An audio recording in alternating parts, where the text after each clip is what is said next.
The final for Chapter 25, Malcolm McBride, 8:03 p.m. As Troy's opening shot of the fourth overtime glances off the rim, Malcolm takes off, fast breaking alone up the court.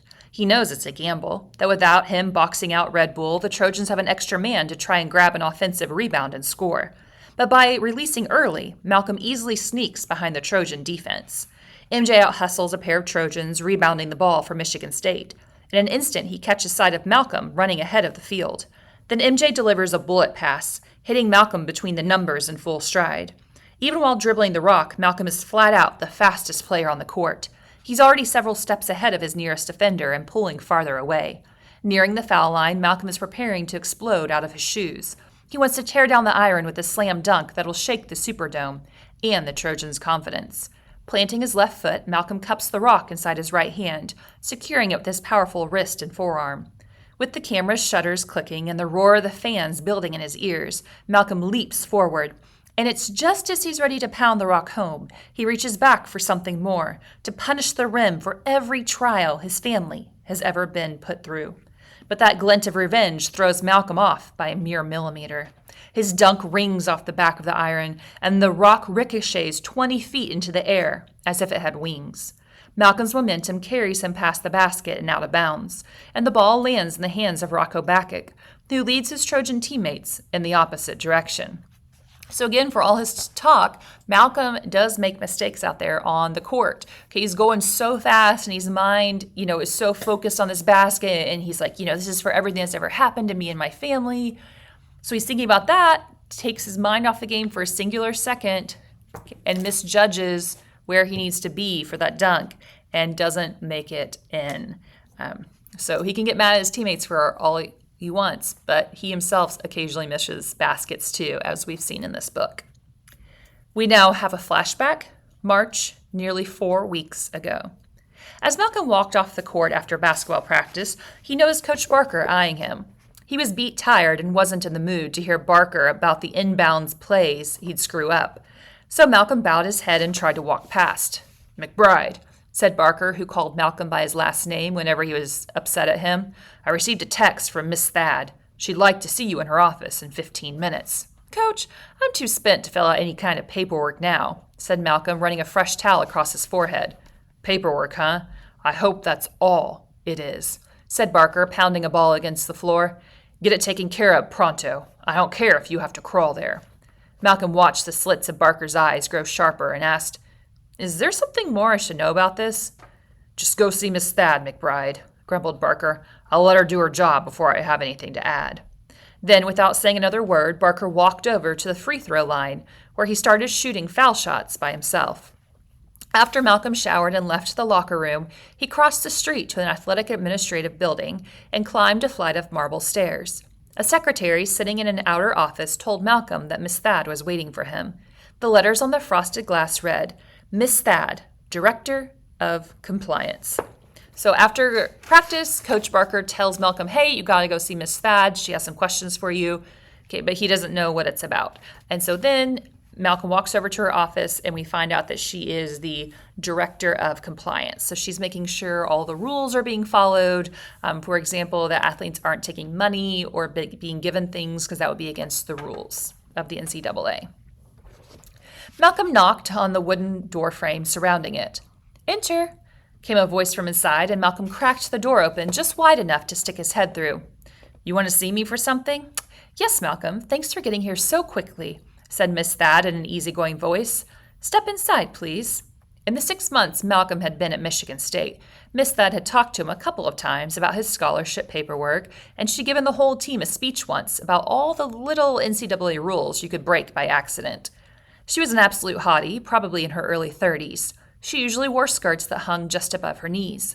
So when she spoke, everybody on the team listened and watched. Miss Thad stood up to shake Malcolm's hand. When she sat back down behind her desk and her legs disappeared from his view, Malcolm's focus shifted to the framed photo of a brown and white pit bull on the windowsill beside her. "Have a seat, Malcolm. I'm afraid that I have some difficult questions for you. I take it you understand the meaning of illegal benefits for student athletes?" "Illegal? You mean against the real law or against the NCAA law?" asked Malcolm, settling himself into a soft leather chair. The NCAA doesn't have to put you in a jail kind of laws. It has bylaws, rules, and regulations that we have to follow, she said, pointing to a thick NCAA manual sitting on the corner of her desk. I received a phone call today from a reporter who's quite friendly towards MSU.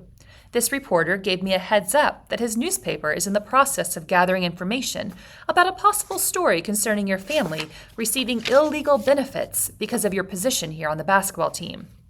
That's crazy. I don't have a car, money, a job, or nothing like that. My parents drive the same old wreck, live in the exact same apartment. My father may even be getting laid off soon. So he has been called to Miss Thad's office because there are allegations against him that he or his family have been receiving some illegal benefits that are against NCAA rules. And Miss Thad, so she's asking him about this, and Malcolm says, look, nothing's changed in our lives. We're still really poor. We haven't accepted any kind of money or cars from anybody. But apparently there is a reporter doing a story on Malcolm over this. That's what makes this so unusual and sensitive, said Miss Thad, who picked up a pen and a long yellow legal pad to take notes. This doesn't have to do with taking money, cars, a job, or a house. Unfortunately, I need to ask you about your sister's headstone in Elmwood Cemetery. What? Reported Malcolm, sitting up straighter. What did you just say to me? I know it's difficult, but here's my question to you. Was the headstone paid for by your parents? Malcolm slumped back in his chair and thought for a minute. Then, in a quiet voice, he said, That's their daughter. They paid for everything. The funeral, the grave plot, a headstone. My parents had to spend that kind of money and divvy it out over 3 different credit cards. I'm sure they did, but is that the same headstone standing there now? After a long pause, Malcolm hung his head and answered, No, it's not. But why don't you just leave all this alone? Malcolm, it's my job to get to the truth. I represent this university. My position is to protect MSU, to find violations that could potentially embarrass us. I'm sorry, but I have to ask you a few more questions concerning this matter. So apparently it has been uncovered that his sister, Tricia, does have a new gravestone, and people can tell by how expensive it is that Malcolm's family did not pay for it. Suddenly, Malcolm felt like there was a pit bull behind that desk in front of him, a pit bull in stockings to go with the photo on the windowsill. When was the headstone first erected? I guess that would be in September of my senior year in high school, almost a year and a half ago, answered Malcolm. I remember because I had the tattoo of Tricia on my arm already, and I got that in August. The original headstone? The one your parents paid for? Yes, said Malcolm, followed by a long breath. And when was the new one erected? I'm not sure. The first time I saw it was that November, just about 2 months later. It was right after Thanksgiving. Miss Thad flipped through the calendar on her desk. So that's more than a year ago, approximately 16 months, and you'd already committed to play at MSU by then? That's right. Were your parents surprised the first time they saw the new headstone there? Yeah, my father was. I was there with him. He didn't know about it, but there are a lot of people who love my sister. It could have been a gift from the marching band at our high school, or somebody rich who wanted to stay anonymous and do a good deed. What about your mother, Malcolm? Was she surprised by it? I guess. My father was the one who told her. After that, she wouldn't talk about it. None of us would. I see. My parents didn't go around trying to find out who did it. They just accepted it. That probably would have been fine, said Miss Thad with her pen flying across the pad, Only it turns out that the newspaper found a receipt for that headstone paid for by Detroit's biggest sports agent, someone who represents several current NBA players. And that agent's brother happens to be in a church choir with your mother. So there's a problem here because these reporters have been digging and they found out who actually paid for Tricia's new headstone. And apparently it is a big-time sports agent whose brother happens to be in the choir with Malcolm's mom. And so there is that connection there. And so then I feel like people can claim, oh, well, Malcolm's mother and the sports agent's brother started talking. And so the sports agent bought him this headstone, as a promise or as a gift to say, hey, sign with me after college. And so it is looking pretty shady, even though Malcolm says, my family didn't do anything. We didn't know anything about this. I've never been contacted by anybody like that, and neither are my parents. They would have told me for sure. Look, right now, there's no newspaper article. Things like that usually take a lot of time. They like to have multiple sources and check every fact to the umpteenth degree before they print. And there's no NCAA investigation yet, either. A headstone isn't normally perceived as a gift, so maybe nothing's going to come of this at all. But MSU needs to be prepared. I may have more questions for you at a later time. But for now, don't speak to anyone about this. Does Coach know? He knows as much as I just told you. What's the worst thing that could happen to me over something like this? Asked Malcolm. I'd lose my eligibility? I couldn't play in the NCAA tournament next week?